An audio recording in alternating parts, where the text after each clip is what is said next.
Welcome to Ball Don't Lie podcast, episode number 11. We got the whole crew today. Uh, Yesterday was very eventful, man. First day of free agency. Immediately at 6 o'clock, we got signings left and right.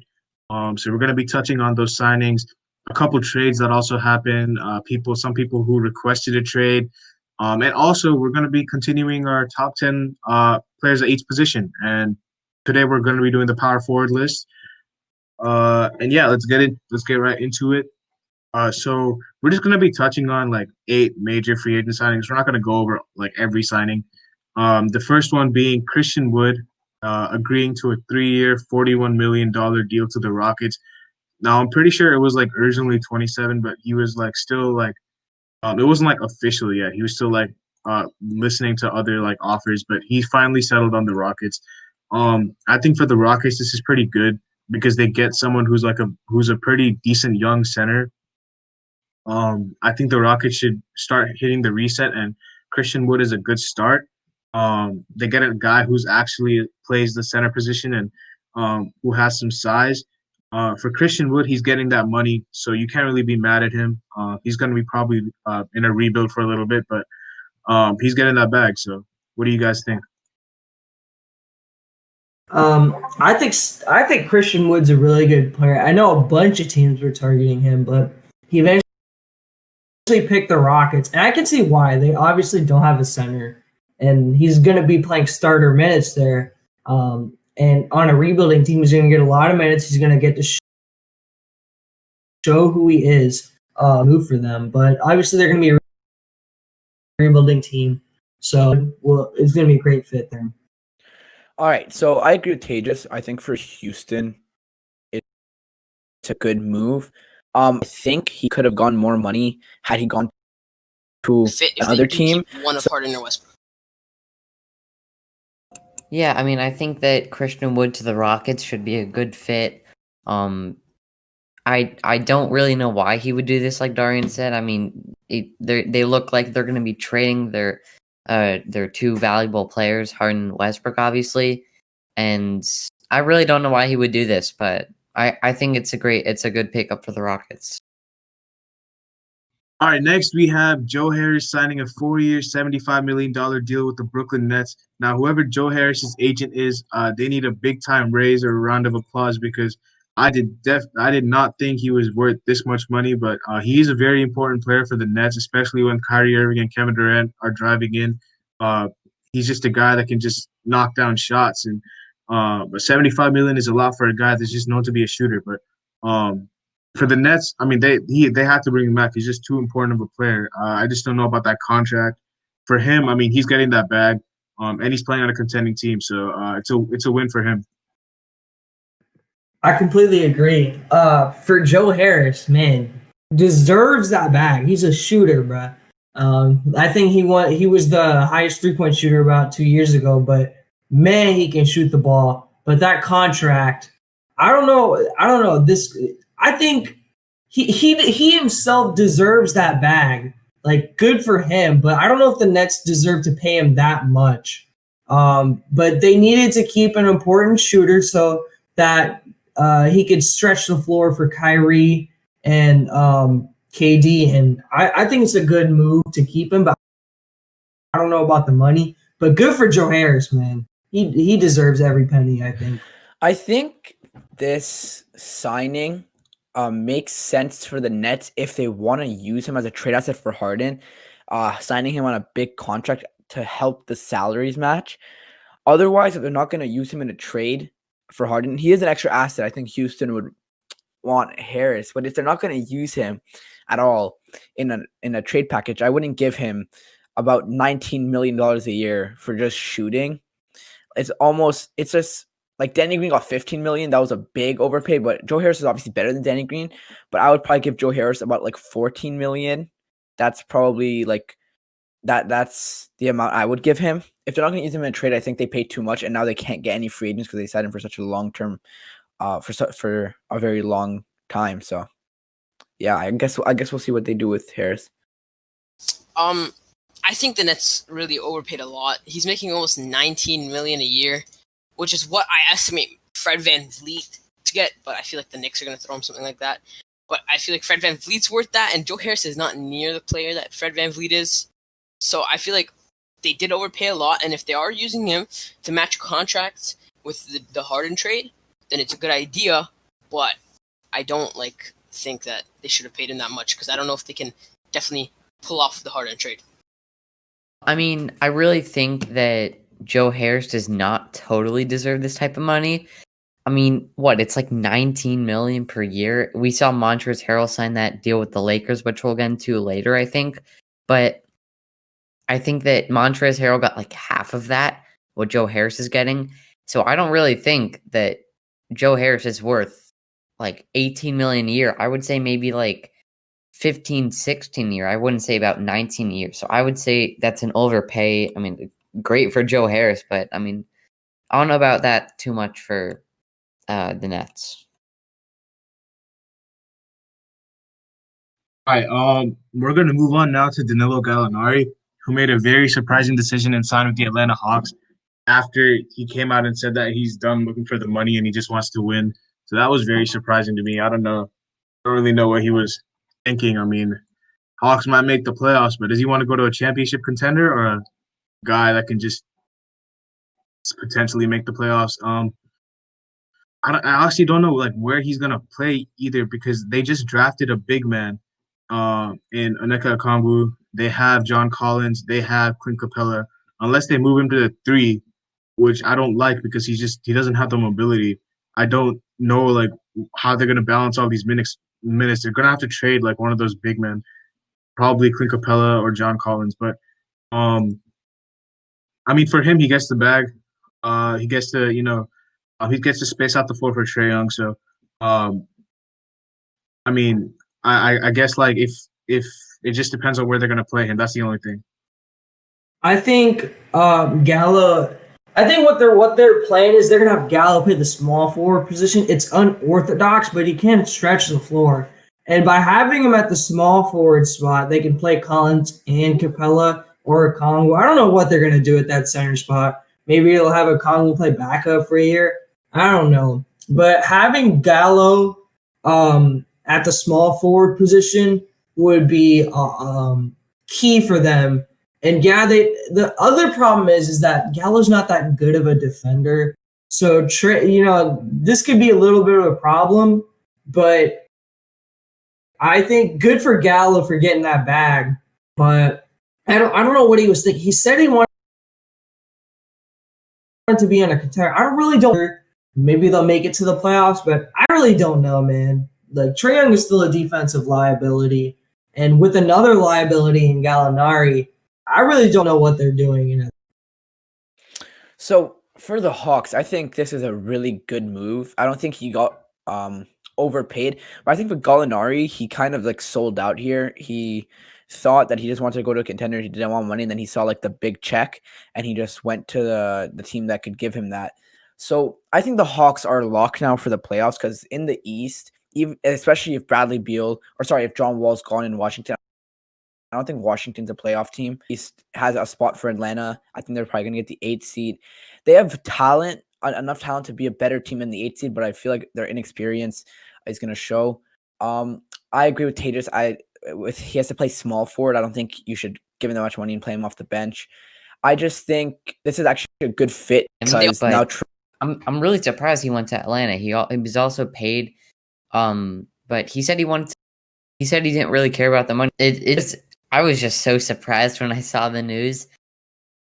But honestly, I don't even know what to think. I'm just really, really surprised by this. He's a great player, and I really thought that he was coming to Miami, but I guess Speaking of Atlanta's Miami, the we decision. got Goran Dragic signing a 2-year, 37 deal. Now, I mean, a lot of people were like, "Oh, a lot of money. That's a lot of money." I don't think people read the full deal. 10 years is a team option. It was the same thing because 2021 is a big year, so I don't really have a problem. I think that's why they had a 2-year, $37 million option for a team option next year. And I think that's critical. But Dragic, good playmaker. He's going to be really important for this team. David, or Hudson. My bad. I think that it was great that we re-signed Dragic. I think that was one of our first priorities. And Crowder is still a free agent. He's getting interest from, I'm pretty sure, like the Mavs, Lakers, and Clippers. But I think that first priority was re-signing Dragic, as he was a key part in our journey to the finals. But he was starting in the playoffs after Kendrick Nunn got injured during the regular season. So I think that he was, like I said, a great factor in that. And I think that it's a good re-signing. But I think that there's a chance that we could re-sign or could decline that second year. But it all depends on, honestly, this all depends on how Giannis does in Milwaukee, or how the Bucks do this next season. Because if Drew Holiday doesn't fit well with the Bucks and they don't do good, Giannis is going to leave, and then we might decline the option on Myers Leonard and Goran Dragic, and then end up leaving a ton of room for Giannis. So I think all this is going to lead up to how Giannis does in Milwaukee, or how Milwaukee does in general next season. All right, moving on to the Detroit Pistons, who signed Jeremy Grant to a 3-year, $60 million deal. The Pistons made a lot of moves last night, a lot more than I expected them to. Jeremy Grant, I think, is a very good player. Someone said that he wanted the opportunity. I think he said it himself that he wanted the opportunity, and there was like a report that came out, and he's going to get it on the Pistons. He also got the money. I think this is a good move for him. For the Pistons, it's just another veteran that can play his role. Trying to make a playoff push or not, I don't know, but we'll see. So I think that Jeremy Grant made a really big mistake here, because Denver offered him the exact same amount of money and he still went to the Pistons. I think that he's going to see that even getting like the touches and the playing time like that he'll get in Detroit, it won't play out to anything, because he isn't a star. He isn't an all-star. So I think he should have stayed with the Nuggets, because they can make a really deep playoff run. And they offered him the same money, and he's a very good defender, and he fits very well on the Nuggets. I think that going to Detroit, a team that's going to try to rebuild, was a mistake. So I don't know. It was a good move for Detroit, obviously, because now he's a trade asset and he's a very good defender if you want to keep him, and he's young for rebuild if you want to start building your team from scratch. So for Jeremy Grant, I feel like he sort of went and signed here because I feel like he might want to like improve his value or just improve as a player overall. Because in the playoffs, he showed that he can have those 20-point games with two superstars on his team. Well, in the playoffs, they're playing like superstar Jamal and Jokic, who I consider them like approximately superstars. And he could have those 20-point games. So on a team with no like real like all-star on that team, he can score a lot of points. And he's just going to become a better player. He's already a great defender. So I feel like there's two ways that he could have went. He could have went to the contender, or he could have just improved as a player overall. And I think he went for the option that benefits him the most.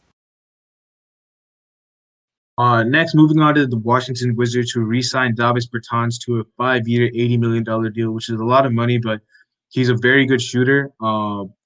He's a guy that, I don't know how they're going to work it out with him and Rui Hachimura. One of them's going to have to come off the bench, especially because they have Deni. So I don't know with that small forward, power forward position, the minutes, how they're going to work out. But for him, he gets the bag. He's a very good shooter. And yeah, it's a good move. I think Bertans is again, you mentioned he's a really good shooter. He does lack the defensive ability sometimes, but holy smokes, can he shoot a basketball? Like I remember last year I went to the Hornets Wizards game just for fun because I had free tickets, and like that was the game he had like 8 threes in a row. Just couldn't miss at all. They could not miss, and he was a flamethrower. And this is the type of spacing you need on a basketball team. And I think that this is perfect for Washington. But I don't know. I feel like Bertans could have gotten more money, quite honestly, because he is a torch. And teams have superstars need to space the floor, and he would have been the perfect fit for a team like, I don't know, the Lakers, or a team like the Celtics, but good for him for getting his bag in a long-term deal. But he's a shooter. He deserves that type of money.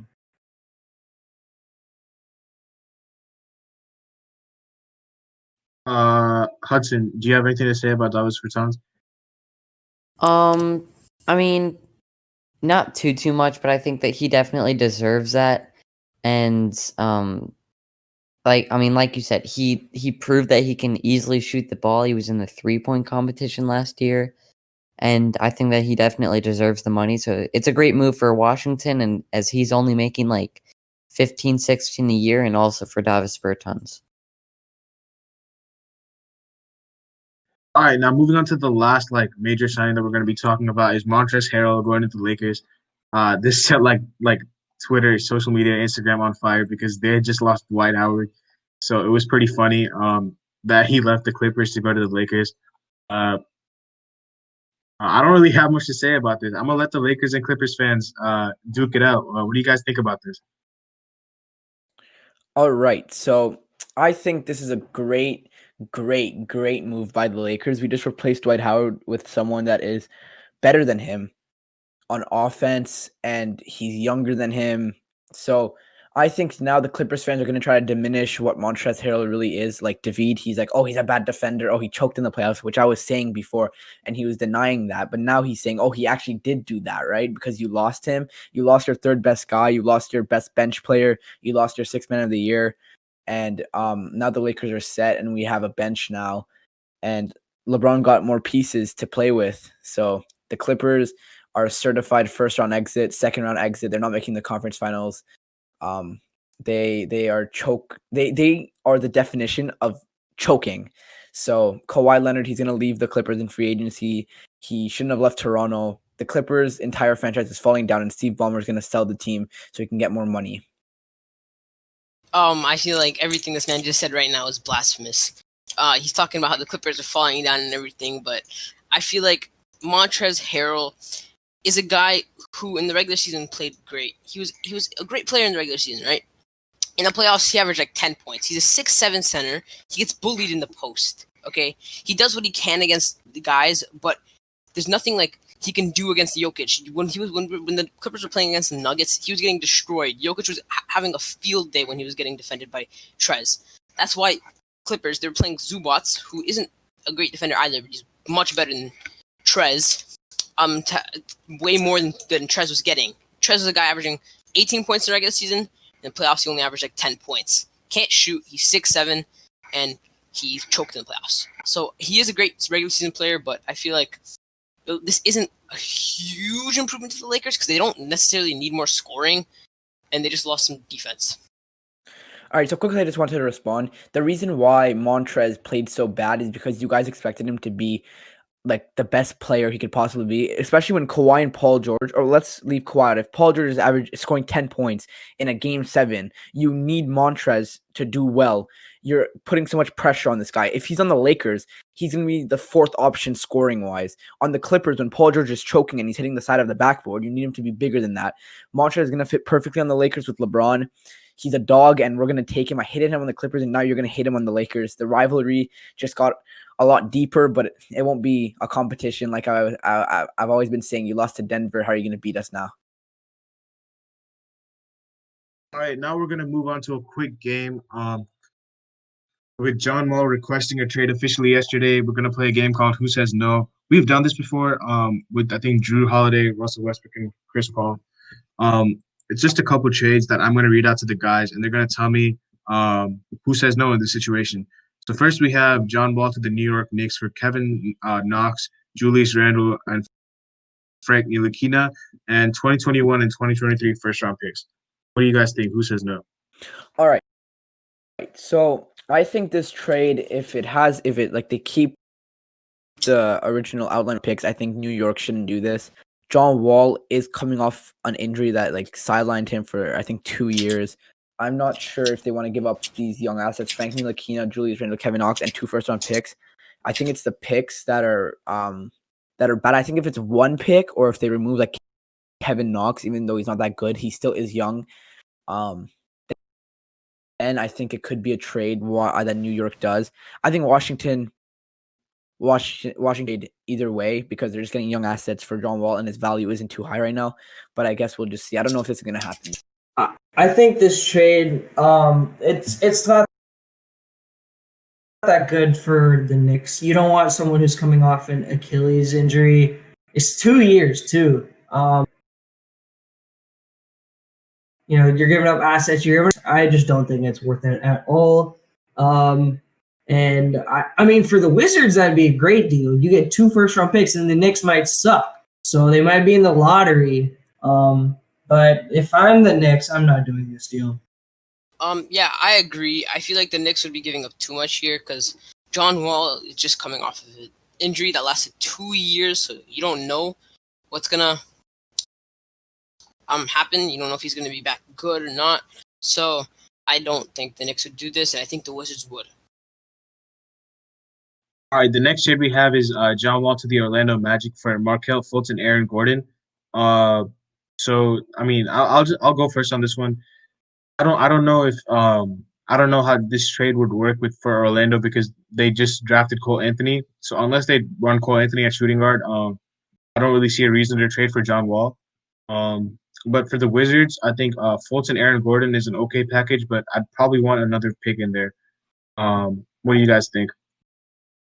Personally, I don't like this trade for both teams because the Wizards, you only get Aaron Gordon and Markelle Fultz. I feel like you should get a little bit more out of it. And as for the Magic, you only get John Wall. And again, we've mentioned it before, Achilles injury. I really don't think it's worth it at all for both teams. I think for the Wizards, I disagree. I think this is a good package. I don't know if Sua said it was a good. I think it's a good package. I don't think it's the best package you can get, but that's if John Wall plays how he was before. But if John Wall, I agree with Suas. If you add an extra pick from Orlando, actually that might be too much. It depends on what the pick is because Orlando isn't a very good team. I think it's a tough trade. I don't know if salary. I don't think salaries match because John Wall's on a $41 million contract, and I don't know if Orlando can take on that extra money. But I think Markelle Fultz still has some upside, and so does Aaron Gordon. So I don't know. I think the Magic also. I think the Wizards would do this, maybe if they don't get any better offers. But I don't think the Magic do this. Yeah, I agree. Magic are giving up 2 young guys who have shown like potential. Aaron Gordon's a bit older, but he's still pretty young. So I think he is still as young. He's 25 years old. I thought he was older for some reason. So I think the Magic would say no. But the Wizards would definitely say yes because they're getting a guy whose Fultz like 20 years old and Aaron Gordon 25. Aaron Gordon's like a 15-point per game scorer, and Fultz still hasn't like boomed till his potential. So I feel like it's a no for the Magic, yes for the Wizards. All right, we're actually gonna move on to the list now because I just saw the last trade and it was literally John Wall for Russell Westbrook. So I mean, I don't really think that's probably a no for both. They're basically the same player except one's coming off an injury. But yeah, let's move on to the top 10 power forward list. Same method with 2 honorable mentions. Hudson actually had to leave, unfortunately. But I have his list, so I'm gonna read out his list as well. And the guys are gonna read out their list. We're gonna make a master list at the end. So without further ado, let's get started. My 2 honorable mentions are Kevin Love and Paul Millsap. I wanted to put Blake Griffin in my honorable mentions as well, but they said pick 2, so I picked 2.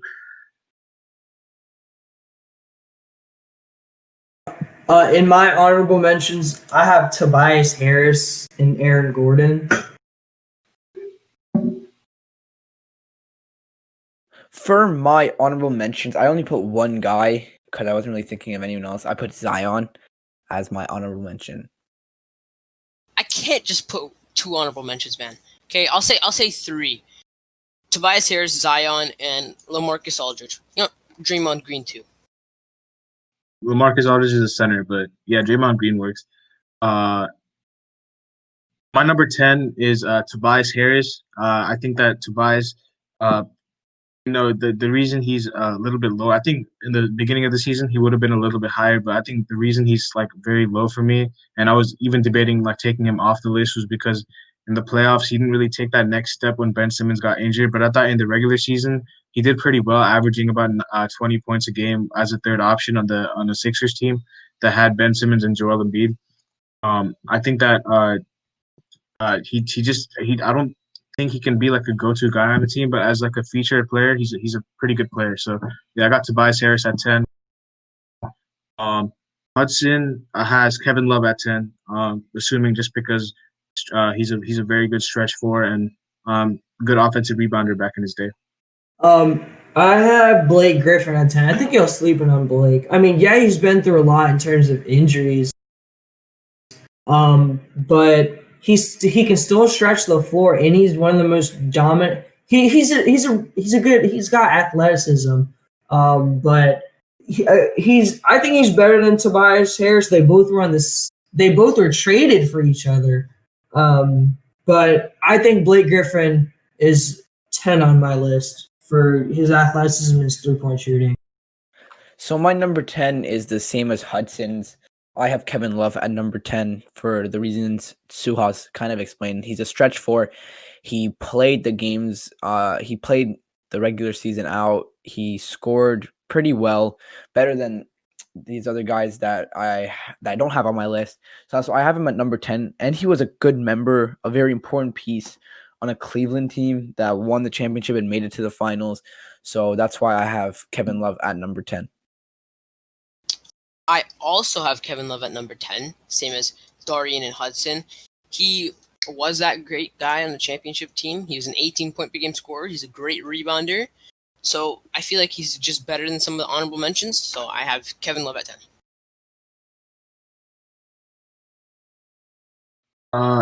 At number 9, I have Danilo Gallinari. Pretty good shooter.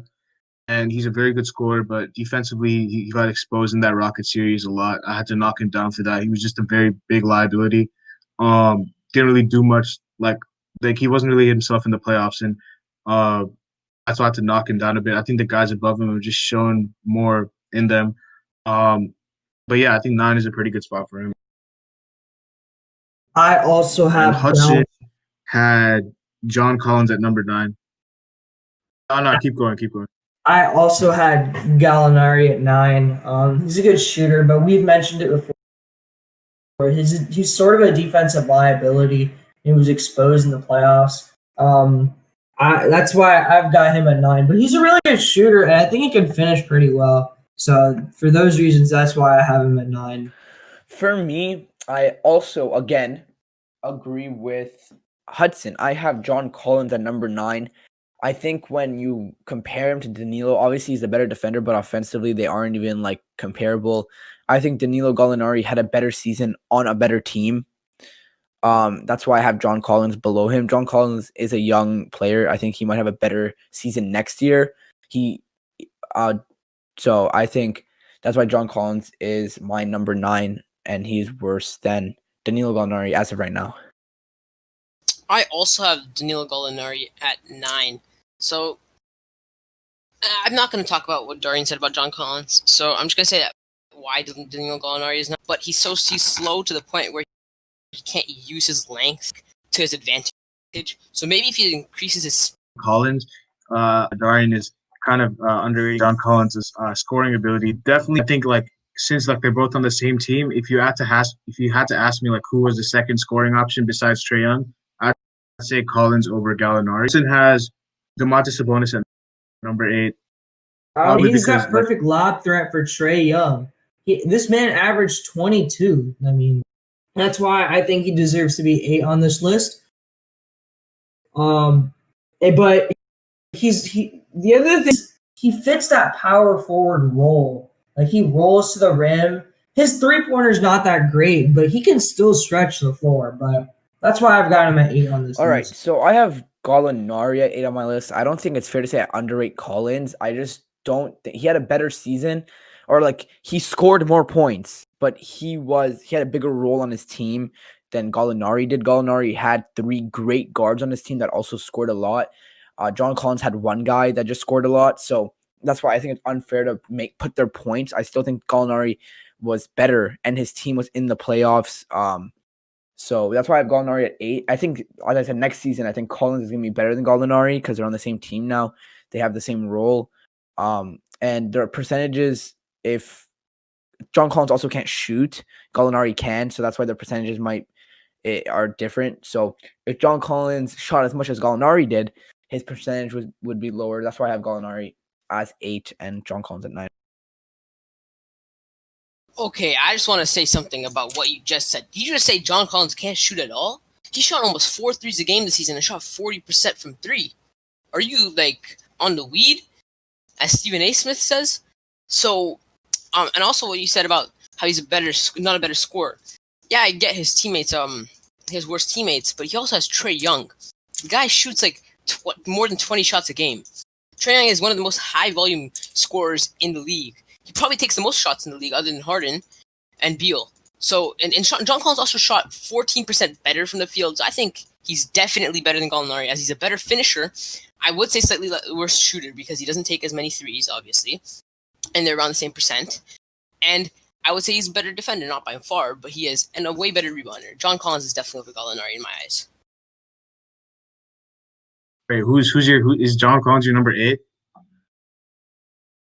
My bad. Yeah, John Collins is my 8. All right, cool.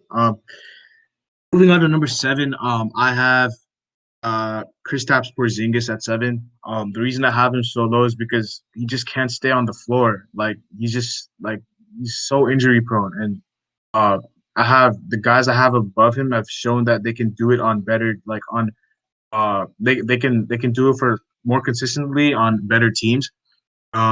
But I think like talent wise, he's definitely above like the other guys. But just the fact that he's injured and that his team was a 7 seed. So yeah, I have Porzingis at number 7. Hudson had Gallinari at 7. And yeah, for the same reason that we probably said earlier. Bruh, this might be like the first time like I actually completely disagree with Suhas, but Porzingis at 7? But anyway, I have Sabonis at 7. I think Sabonis gives you the threat of a triple-double almost every single night. He's a really good passer. You know, people underrate his passing. And yeah, he doesn't have a jump shot, but he's just so dominant. He's got great footwork, and he understands how to play the game. But I can't have him above the people I have right now because he can't really shoot the ball like these people do. So for that reason, I've got Sabonis at 7. So for once, I actually have the same 7 as Tejas. I also have Domantas Sabonis. I think Indiana would have made a bigger roar in the playoffs if they had him. He's a big piece. He was an all-star. He would be better, but like how Tejas said, there are better guys on this list. And these guys, the other guys on the list, most of them, I think except for one, have a jump shot. So that's why I think that he goes 7 for me. I also agree with you guys. I have Sabonis at 7 as well. The guy averaged 19, 12, and 5. 5 assists as a 7-footer. That's like the second best big at passing in the league to Jokic. This guy can rebound the ball, he can score the ball, and he can pass the ball. He's not a great defender. He's okay. He's nothing like, he's not terrible, but he's not bad. But I have Sabonis at 7. Number 6, I have Domantas Sabonis. I had him above Kristaps Porzingis because I don't think the way that Sabonis led his team, like I don't know if Kristaps can do that because he hasn't shown that yet. Also, he can stay on the court more than Porzingis can. So you've got to put some respect on his name. Not a lot of people expected Indiana to be a 4 seed, and he carried them to. He literally was like the number 1 guy with Victor Oladipo being injured, and he carried them to that 4 seed. So, and he was a first-time All-Star. Kristaps Porzingis didn't make it, so I had to just reward him a little bit. Not saying that Kristaps is bad, but had to reward my boy Sabonis. Hudson had Ingram at 6? Yeah, Hudson had Ingram at 6, which I think is pretty low, but yeah. I also have Brandon Ingram at 6, first-time All-Star. Brandon Ingram. He just knows how to score. Brandon, he's a good scorer. And 25, what did he average? 25, I think. I might be wrong, but he's a really good scorer. He's got that length. He's got that Kevin Durant look with the long, skinny arms. times. But he's 6 on my list for the fact that he can score, and he's a first-time All-Star too, like Sabonis. So that's why I'm rewarding him, and I'm putting him at 6 on this list. So for me, I have Kristaps Porzingis at number 6. I think the 5 guys I have above him are better at the sport of basketball, and I think a reason is these other guys don't really get injured as much.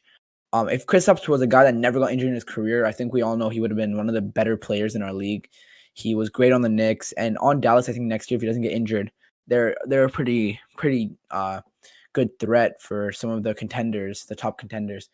Luka Doncic is going to be better, and they're actually a very good duo. I like watching them play together a lot, but that's why I have him at 6 as of right now. I think, as I said, 5 guys are still better than him.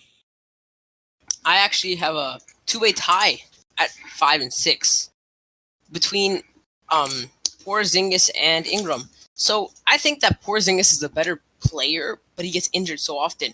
He averages like 20 points. He's a great defender. He's so tall. He's like one of the only like over 7 footers in the history to like be able to be able to play 40 minutes a game.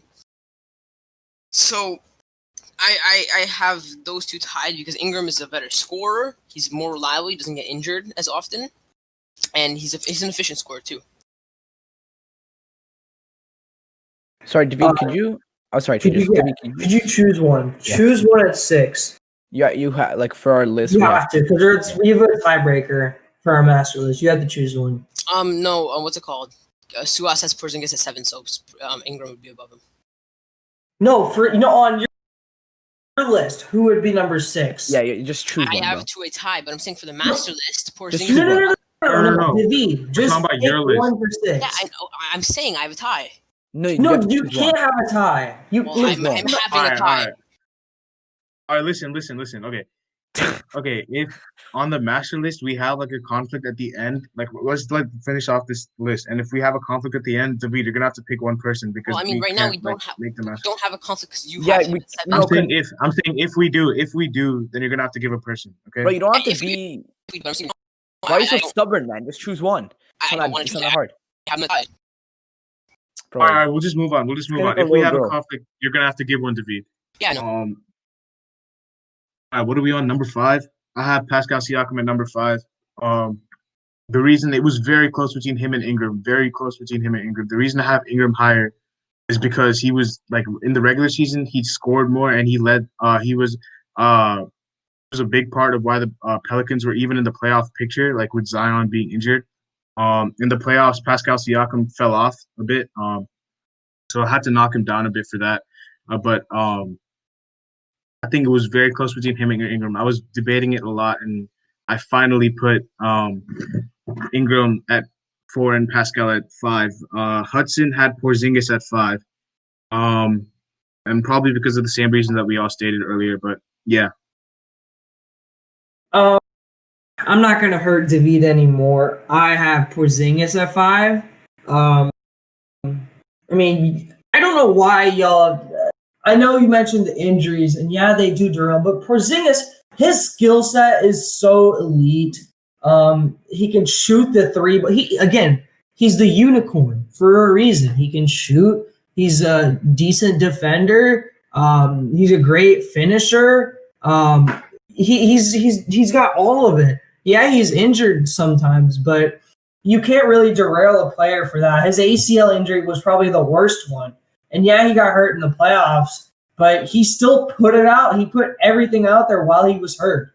That's why I've got Porzingis at 5. But I also do want to make this point. I could switch Ingram and Porzingis, but I think I'm going to stick with Porzingis at 5. For my number 5, I think I have the most unbiased pick here because I am a Toronto Raptors fan.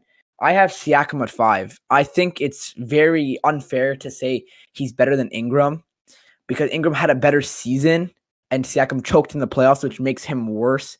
Even if the playoffs never happened, Ingram was still the better player because he's a better scorer.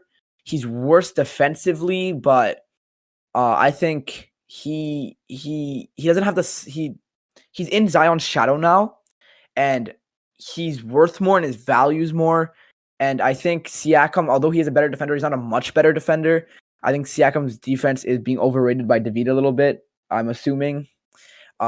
Because Siakam is kind of skinny. They're both very skinny, but Ingram can actually shoot a lot better than Siakam can. Siakam misses a lot. He got locked up and choked in the Celtics series. He just kept spinning. Ingram has more in his bag than Siakam does. Siakam showed one move, and I'm a Toronto fan. I don't hate Siakam. He just proved that he isn't for the moment. He had to be the second best guy, third best guy behind Kawhi and Lowry. And when he had to be the number one guy, he choked. Ingram was in a tougher conference. He had a worse team. I think next year he's going to be in the playoffs. So will Siakam. I guess we'll just see next year.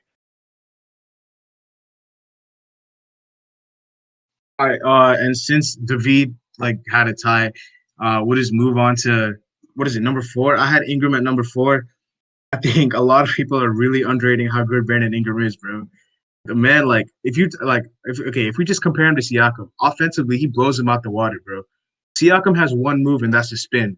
Jaylen Brown completely exposed the man in the playoffs, and y'all can't tell me otherwise. The dude, Ingram has so much more in his bag. If you want to talk about defensively, it's not like Brandon Ingram's a bad defender by any means, right?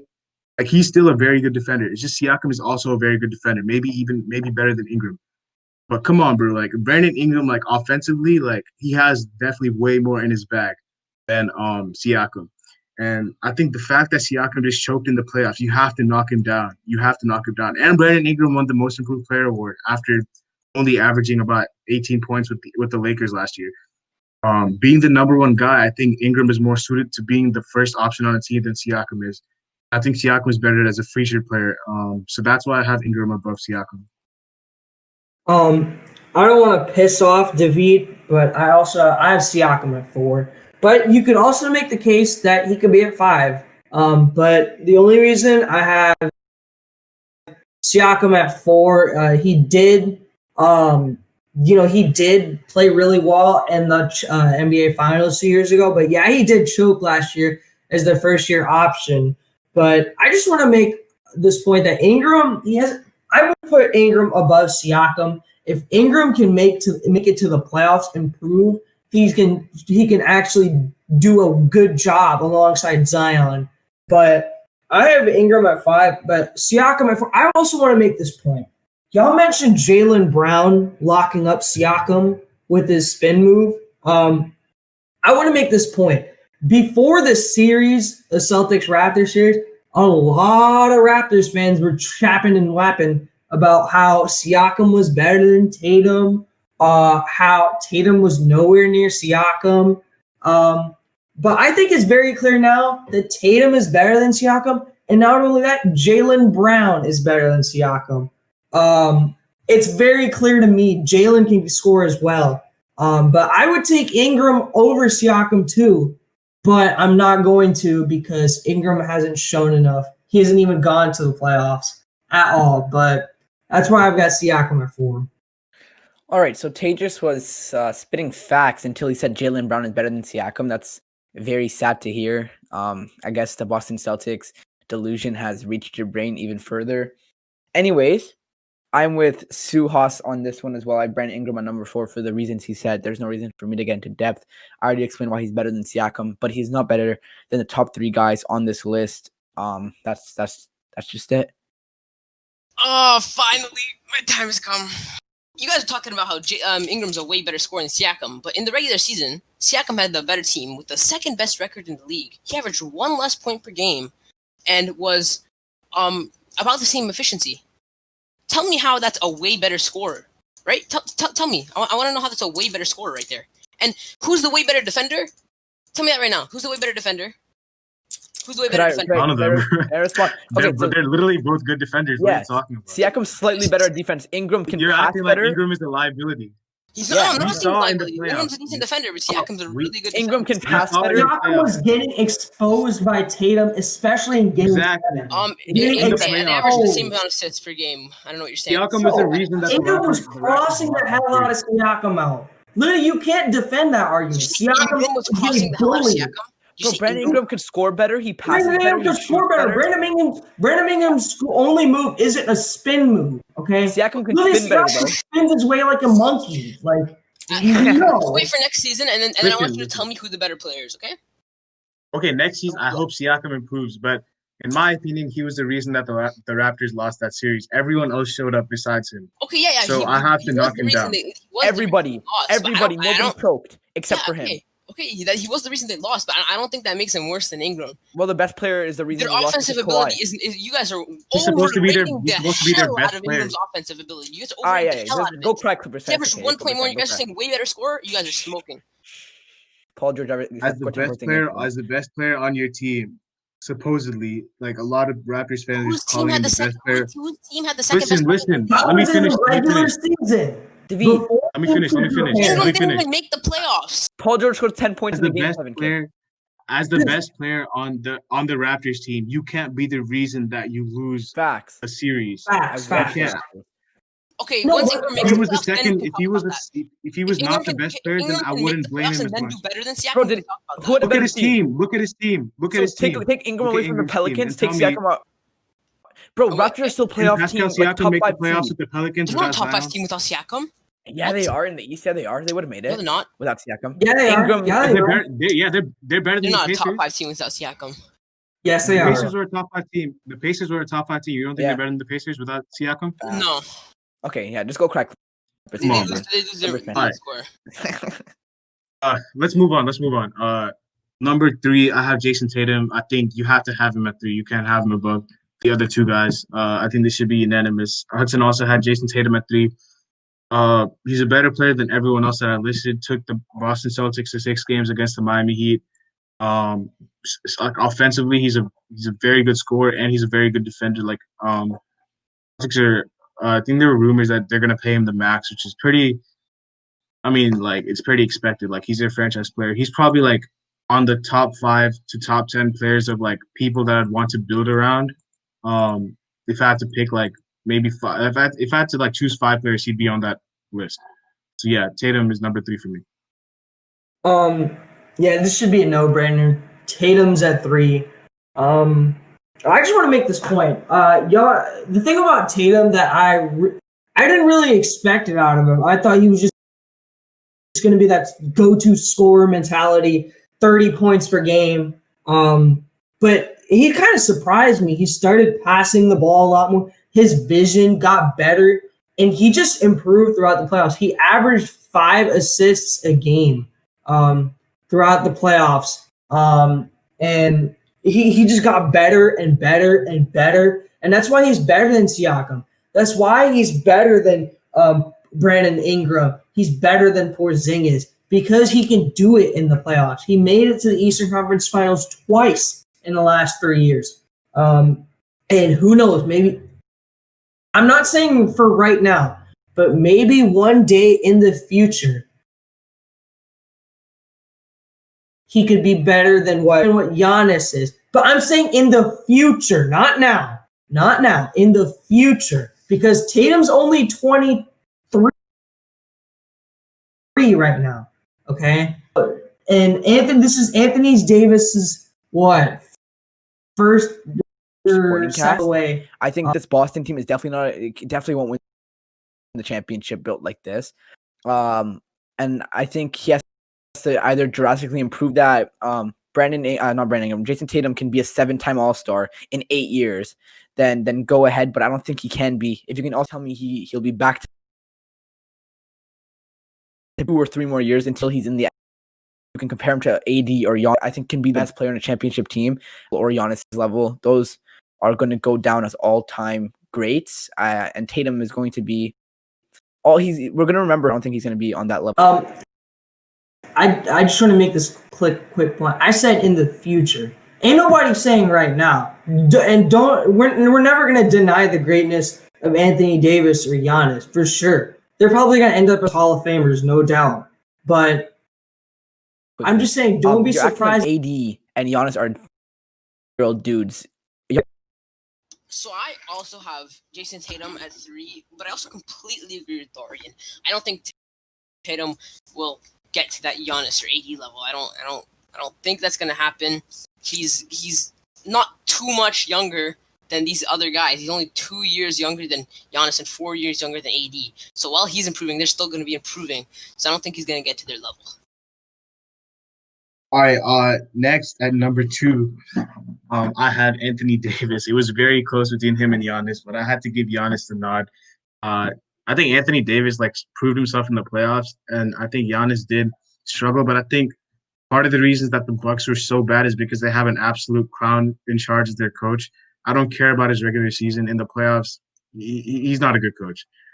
And you can bring up whatever stats you want, but he's not a good coach. Consistently, he has underachieved in the playoffs with the Hawks and the Bucks. So I think a lot of that is due to his coach. I'm going to just read what Hudson. Hudson had Giannis at 2. I had Anthony Davis at 2. The reason I have Giannis at 1 is because we're gonna get there, but because he's the reigning MVP back-to-back and Defensive Player of the Year after awarding for that. But yeah, I think this is a good spot for Anthony Davis, and I wouldn't be mad if someone had Giannis at 2. I also have Anthony Davis at 2.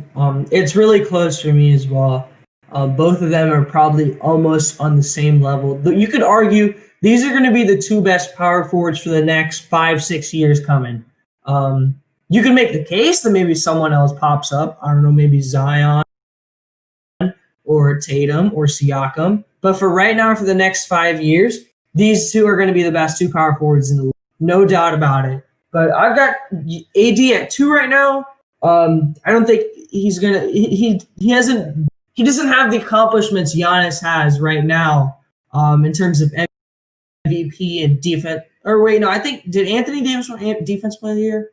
But yeah, Anthony Davis does have the chip.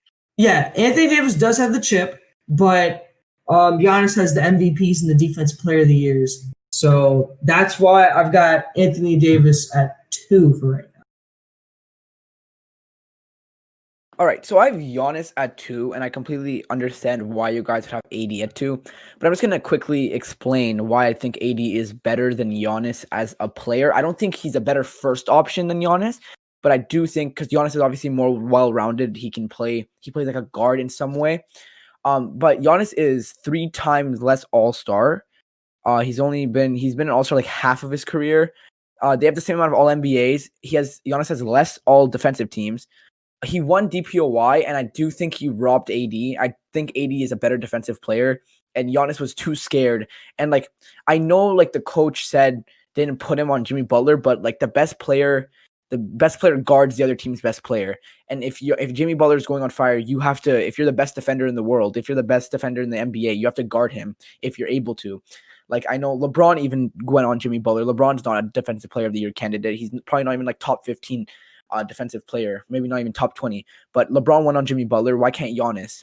There's no reason for him not to be able to go on Jimmy Butler if he's the best defensive player. Also, AD is a lot better at mid-range. I think he's a top 3 or 4. I would say top 2, but I think I have to have a wider range. I think he's a top 3 or 4 mid-range shooter in the NBA. And David knows this. He's been watching the Lakers. He was watching the Lakers a lot. He's a mid-range shooter. I think he's right behind Kawhi. But there's some other players. He's a better 3-point shooter. He's more clutch. He's just a worse finisher. I think he's a better defender. That's why I think AD is slightly better. But because Giannis is better at passing, a lot better at passing, the rebounding similar. Giannis can run the floor. He's faster. He's more athletic. That's why I think they're very equal. I would say it's a 1A, 1B. But I have Giannis at number 2. I have Anthony Davis at number 2. And the reason I have him under Giannis is because of the passing Giannis has, the versatility Giannis has.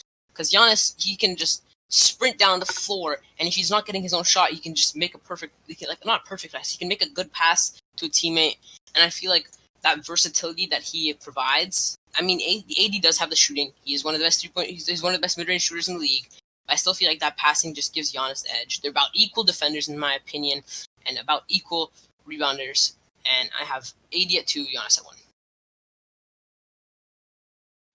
Number 1, I have Giannis. Like I said, it was very, very close. Not the only reason, but the main reason that I had Giannis at 1 is because it was, I think, the fact that he won back-to-back MVP and Defensive Player of the Year, the first person to do that since, I think, the first person to win MVP and Defensive Player of the Year in the same season as Michael Jordan and Hakeem Olajuwon. So I think that as far as Giannis is concerned, I have to put him at 1 over AD just because of the accolades. But I know AD did win a championship, but it was as a second option. No like disrespect to him, but yeah, I got Giannis at 1, and Hudson had AD at 1. I've also got Giannis at 1. We've mentioned before. I've got him at 1. He's back-to-back MVPs, Defense Player of the Year. Yeah, he's choked in the playoffs these past few years, but you cannot deny his talent. If this man gets a jump shot, it's over. I mean, it's literally over. You cannot stop him in the open lane. You've got to build a wall, and that's why I've got Giannis at 1. Well, for me, I already explained this. AD, although he was a second option, he is definitely a better. Like LeBron and Giannis would be worse than LeBron and AD. I know it's like how they would play out. I think AD is the best second option. Maybe I wouldn't say all time because obviously Kobe and Shaq. There's a lot of great duos, but they're one of the Laker great duos. I think they're either third or fourth, but they're gonna get up there. They're gonna win more championships together.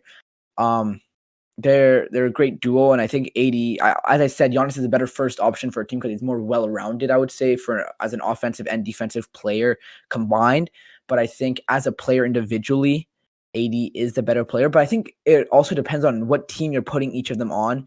Some teams would want Giannis on their team to fit better. Some teams want AD. That's why I think it's 1A, 1B.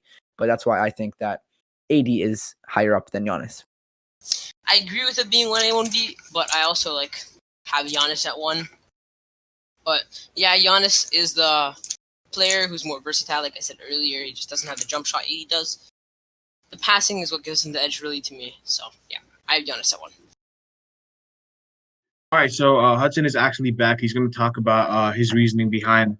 I think he had Anthony Davis at 1 and Giannis at 2. So what do you say, Hudson?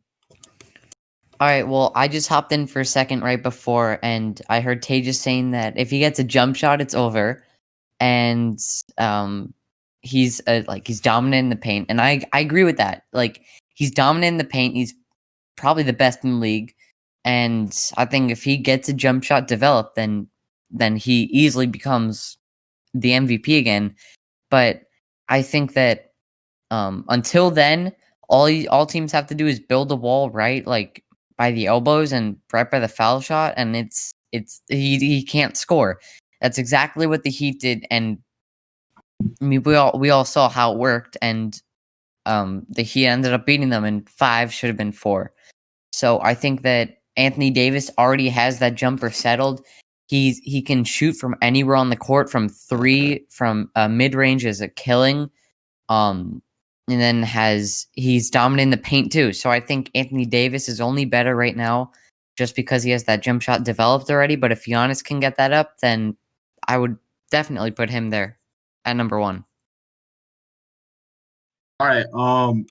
So I think that's it. I'm gonna read the master list. Or Tejas, are you gonna read everyone's list? Or? I'll read everybody's list, and then Suhas will read the master list. So Suhas's list, he has Giannis at 1, Anthony Davis at 2, Tatum at 3, Ingram at 4, Siakam at 5, Sabonis at 6, Porzingis at 7, Collins at 8, Gallo at 9, and Harris at 10. Hudson has AD at 1, Giannis at 2, Tatum at 3, Siakam at 4, Porzingis at 5, Brandon Ingram at 6, Gallo at 7, Sabonis at 8, Collins at 9, and Kevin Love at 10. Darian has Anthony Davis at 1, Giannis at 2, Tatum at 3, Ingram at 4, Siakam at 5, Porzingis at 6, Sabonis at 7, Gallo at 8, Collins at 9, and Love at 10. And David has Giannis at 1, Anthony Davis at 2, Tatum at 3, Siakam at 4. A tie of 5 and 6 between Porzingis and Ingram, but we're going to assume Porzingis is at 5. Ingram at 6, Sabonis at 7, Collins at 8, Gallo at 9, Kevin Love at 10. I've got Giannis at 1, Anthony Davis at 2, Tatum at 3, Siakam at 4, Porzingis at 5, Ingram at 6, Sabonis at 7, Collins at 8, Gallo at 9, and Blake Griffin at 10.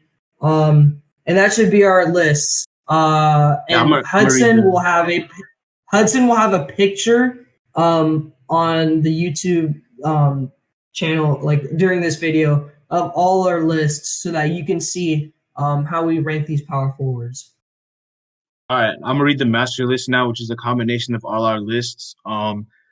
At 10, we have Kevin Love. At 9, we have Danilo Gallinari. At 8, we have John Collins.